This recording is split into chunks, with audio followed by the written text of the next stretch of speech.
Back behind Angiuli's Farm Market with Carl Angiuli, and I had no idea. I thought all your tomatoes were out in the fields. Yeah, we have this greenhouse structure here that we call as a high tunnel, and we raise some tomatoes inside. Yeah, tell me the difference. Tell me what a high tunnel is. Kind of explain the process for me. So we grow, we call high tunnel tomatoes, which, as you can see, the tomatoes are grown in the soil.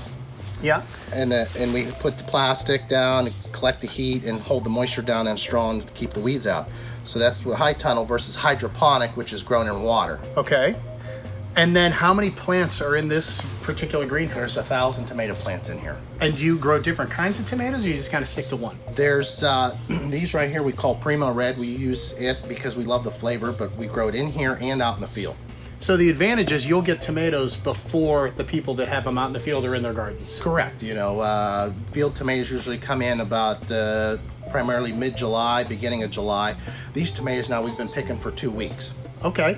People are starting to come up at their house. They're starting to put the stakes in. Let's give them some tips so that they can have great tomatoes at their house. Yeah, so you can either stake every tomato, which is good, and tie the tomato to the stake, as we did here, every 2 tomatoes between 2 stakes, and then you run your string in between, and then you want to make sure you want to start cleaning your suckers off of them. As you can see, the calluses that we've done here, we've removed the main sucker at the bottom when these plants were a little younger, and then we come up and strip some more leaves as they continue to grow, so your fruit will get larger tomatoes, and they will ripen sooner.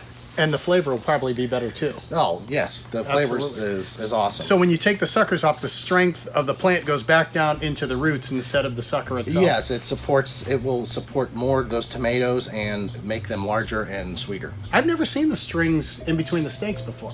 Yes, that's I guess more of a commercial practice to keep everything up, so when the guys are picking, they can reach in between the strings and take the tomatoes out. How warm does the greenhouse have to get?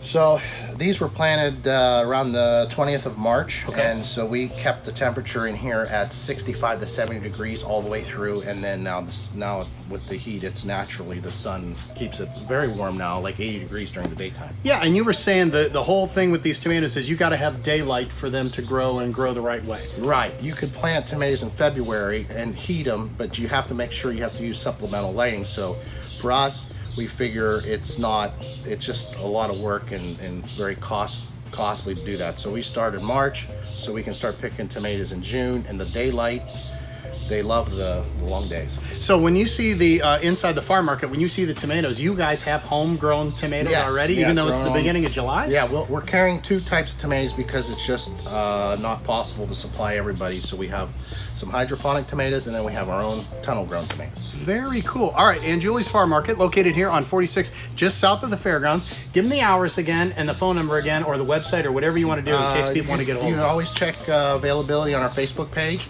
Angiuli's Farm Market, and then our hours are Monday through Saturday, 9 to 6, Sundays 9 to 5, 330-533-2046. See, great secrets from Carl, and you don't have to wait till August to get your homegrown tomatoes.